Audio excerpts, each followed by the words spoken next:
Good evening everyone, we are back again. तो आज जो हम पीवाईक्यू करने वाले हैं, मेंस 2024 का पीवाईक्यू है और यहाँ पे थोड़ा अनऑर्थोडॉक्स आप इसे बोलेंगे। वैसे तो काफ़ी प्रोडिक्टेबल सा टॉपिक होता है। लोक अदालत और आर्बिट्रेशन को लेके काफ़ी डिबेट है। ऑल्टरनेट डिस्प्यूट रिड्रेसल में ये दोनों के दोनों आते हैं, लेकिन इंटरेस्टिंग क्वेश्चन ये है कि एक ही क्वेश्चन में दोनों के दोनों चीज़ें पूछ ली गई हैं।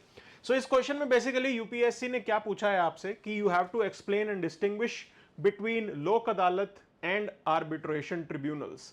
आर्बिट्रेशन ट्रिब्यूनल्स और लोक अदालत में डिफरेंस क्या होता है, और लास्ट में पूछ रहे हैं कि whether they entertain the civil as well as the criminal case.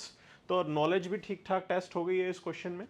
Now how do we start this? देखिए, you can start your answer by pointing about the problem. तो basically problem is about increasing burden on judiciary.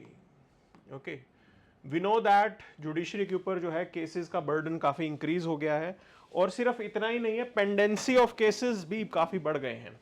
तो pending cases बहुत सारे हैं, somewhere around आप देखेंगे 4 करोड़ के around ये केसेस पेंडिंग हैं। Okay, and we already have thought process about ADR, alternate dispute redressal mechanism के ऊपर ऑलरेडी हमारा फोकस है, ये पढ़ा भी जाता है। और लोक अदालत और आर्बिट्रेशन ट्रिब्यूनल हैं दोनों अलग, लेकिन इनका ऑब्जेक्टिव सेम है, to ease out the burden of judiciary, and they are the components associated with alternate dispute redressal. अब यहां पे एक और पॉइंट है हमारा कि ऑल्टरनेट डिस्प्यूट रिड्रेसल तो हो रहा है, लेकिन ये किस स्टेज पे हो रहा है? तो आप इसको ऐसे लिख सकते हैं कि ये प्री लिटिगेशन स्टेज का पार्ट है। ओके, लिटिगेशन स्टार्ट करने से पहले प्री लिटिगेशन में जो है हम इनको लेके जा सकते हैं, दोनों के दोनों को। मतलब अगर आप लोक अदालत या आर्बिट्रेशन ट्रिब्यूनल के फैसले से खुश नहीं हैं, तो इसके पास आपके पास ऑप्शन जरूर होता है कि आप जो है नॉर्मल जुडिशियल प्रोसेस के थ्रू चले जाएं। लेकिन उससे पहले कभी कभी हमारी म्यूचुअल अंडरस्टैंडिंग से हमारे डिस्प्यूट जो है वो सोल्व हो सकते हैं। तो उस चीज के लिए लोक अदालत और ये हमारा आर्बिट्रेशन ट्रिब्यूनल का प्रोविजन है। नाउ टॉकिंग अबाउट लोक अदालत, लोक अदालत नेम ही जस्टिफाई कर रहा है, it is about people's court, जनता की अदालत की बात है यहाँ पे। ओके, इसका जो वर्किंग स्टाइल है, अब देखो वर्किंग स्टाइल अगर आप दोनों का कंपेयर करोगे, ट्रिब्यूनल का या आप वर्किंग स्टाइल अदालत का लेके चल रहे हो, लोक अदालत, ओके, दोनों का दोनों वर्किंग स्टाइल लेस फॉर्मल है, less formal than the court process.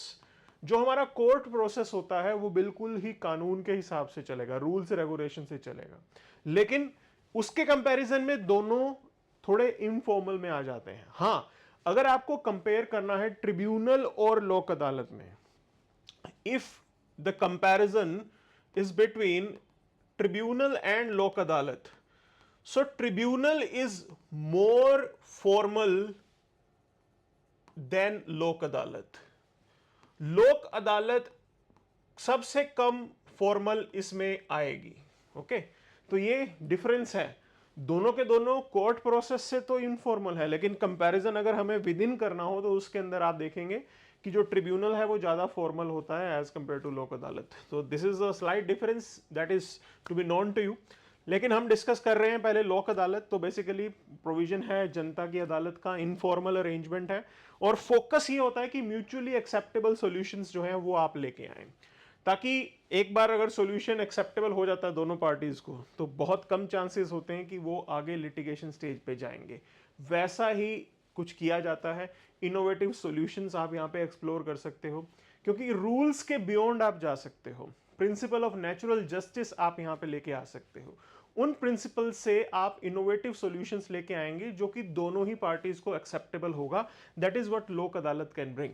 अब लीगल बेसिस की बात करें तो यू टॉक अबाउट लोक अदालत, उसके पीछे जो लीगल लॉ हमारे पास अवेलेबल है that is legal services authorities act. Okay, so इस एक्ट के अंडर हम प्रोविजन करते हैं लोक अदालत का। हाँ, लोक अदालत ग्राम न्यायालय से अलग है, ग्राम न्यायालय एक्ट अलग है, लोक अदालत एक्ट अलग है। क्लियर? मतलब ये legal service authority act different है। So that is to be known to you. अब नेचर ऑफ प्रोसेस की अगर आप बात करें तो जैसे मैंने बताया इनफॉर्मल अरेंजमेंट है। इनफॉर्मल के अंदर कैसा आएगा? पूरा इनफॉर्मल सेटिंग के अंदर आप जाएंगे, आप अपने आप को खुद रिप्रेजेंट कर सकते हैं, you don't need a lawyer, आपको लॉयर की यहां पे जरूरत नहीं है। प्रोसीजरल लॉज को स्ट्रिक्टली फॉलो करने की जरूरत नहीं है, मतलब जरूरी नहीं है कि आप इंडियन एविडेंस एक्ट के अकॉर्डिंग ही चलें। अब इंडियन एविडेंस एक्ट तो ब्लाइंडली उन्हीं चीजों को एक्सेप्ट करता है जो इसके अंदर डिफाइंड होती हैं। मतलब अगर आप नॉर्मल कोर्ट प्रोसेस से जाएंगे, court process Indian evidence act से गाइड होता है, तो जो चीज इस इंडियन एविडेंस एक्ट में मेंशन्ड है सिर्फ उसे ही एविडेंस आप कंसीडर करते हैं, लेकिन लोक अदालत इसके बियॉन्ड भी जा सकती है। So that is something we have. Participation की बात करें तो both parties voluntarily they can agree to settle the dispute, और म्यूचुअल कंसेंट से आप डिस्प्यूट को सेटल कर सकते हो, डिसीजन आ सकता है। जो फाइनल अवार्ड आएगा that is to be you can say taken as a decree of civil court. Final जो है वो बाइंडिंग होगा, आप फर्दर अपील नहीं कर सकते, लेकिन प्रोविजन डाला जा सकता है कि आप कोर्ट प्रोसेस शुरू कर सकते हो। That is the idea. ना टाइप्स ऑफ केसेस जो लोक अदालत में सेटल किए जा सकते हैं, civil cases as well as compoundable criminal cases. देखिए, civil disputes, matrimonial, property, financial matter के आप लोक अदालत के थ्रू डिस्कस करेंगे, लेकिन जो क्रिमिनल केस है कंपाउंडेबल, जिनको हम माइनर क्रिमिनल ऑफेंस बोल सकते हैं, जो कि कंपाउंडेबल वो होते हैं आपस म्यूचुअल अंडरस्टैंडिंग से रिजोल्व करना अलाउड होता हो जिनको, उन मुद्दों को आप यहां से सेटल कर सकते हैं। तो ये लोक अदालत करता है। अब यहां पे हम चलते हैं आर्बिट्रेशन ट्रिब्यूनल पे, कि ट्रिब्यूनल इससे अलग क्यों है। तो देखिए, आर्बिट्रेशन ट्रिब्यूनल में देयर इज दिस आर्बिट्रेटर, या तो सिंगल एंटिटी हो सकता है या you can have a multiple individual. वो लोग एक्सपर्ट्स होते हैं। लोक अदालत में जरूरी नहीं है कि सब्जेक्ट एक्सपर्ट ही आके वहां पे बिठाए जाएंगे। ओके, सो आप जुडिशियल मेंबर को भी वहां पे लोक अदालत का काम दे सकते हो। बट ट्रिब्यूनल की बात करें, क्वाजी जुडिशियल बॉडी की तरह ये एक्ट करता है। मतलब इसके अंदर अगर आप डिस्प्यूट्स देखें तो ये उन डिस्प्यूट्स को देखेगा जो थोड़े टेक्निकल इन नेचर होंगे। Normal process, normal court process से बाहर जाके आप जिनको सोल्व करना चाहें, उन पर्टिकुलर केसेस के लिए ये चीज काम करती है। क्लियर? तो it's a quasi judicial arrangement, ये क्वाजी जुडिशियल बॉडी की तरह बनाई गई है, जिसके अंदर जुडिशियल मेंबर का भी प्रेजेंस होता है और साथ साथ एडमिनिस्ट्रेटिव एक्सपर्ट्स भी इसके अंदर आ सकते हैं। अगर आप लीगल बेसिस की बात करें, it is governed bye arbitration and conciliation act 1996, उससे ये गवर्न है। प्रोसेस जैसा मैंने बताया कोर्ट के कंपैरिजन में लेस फॉर्मल, लेकिन अगर आप बात करेंगे प्रोसीजर की तो फॉर्मल प्रोसीडिंग्स में ही काउंट होता है, जो कि इस लॉ में ही डिफाइन होगा। जो प्रोसेस इधर प्रिस्क्राइब किया जाएगा इस कानून में, उसी सिस्टम से आप यहां पे इसको चलेंगे। आर्बिट्रेटर का रोल है, there is a designated person who is appointed, neutral person की तरह ये काम करेगा, मेरिट और डीमेरिट्स चीजों को देखेगा, केस का क्या बन रहा है यहाँ पे, एंड फाइनली अवार्ड जो है वो अनाउंस किया जाएगा, and this award is to be binding and enforceable. Okay, अब बात आती है कि किस टाइप के केसेस ये डील करता है। तो आर्बिट्रेशन ट्रिब्यूनल सिर्फ सिविल मैटर को डील करता है, that is commercial, contractual, property dispute and other civil matters. Criminal jurisdiction इसकी नहीं है, so there is no criminal jurisdiction when it comes to arbitration tribunal. अगर आप इनके ओवरऑल कंपैरिजन को देखना चाहें तो लोक अदालत informal, community centric, arbitration tribunal formal legal procedure इसमें चलता है। स्कोप की बात करेंगे, लोक अदालत सिविल और क्रिमिनल केस दोनों को देखता है, क्रिमिनल में भी हमें बताया कि कंपाउंडेबल क्रिमिनल केसेस। आर्बिट्रेशन जो है वो सिर्फ सिविल मैटर्स की होती है, क्रिमिनल मैटर में नहीं बनती बात। देन डिसीजन मेकिंग की बात करें तो लोक अदालत में जो डिसीजन आएगा वो म्यूचुअल कंसेंट से आप निकालते हैं, और आर्बिट्रेशन ट्रिब्यूनल में लीगल फाइंडिंग्स जैसी होती हैं उस बेसिस पे अवार्ड अनाउंस किया जाता है, because it is more you can say formal arrangement.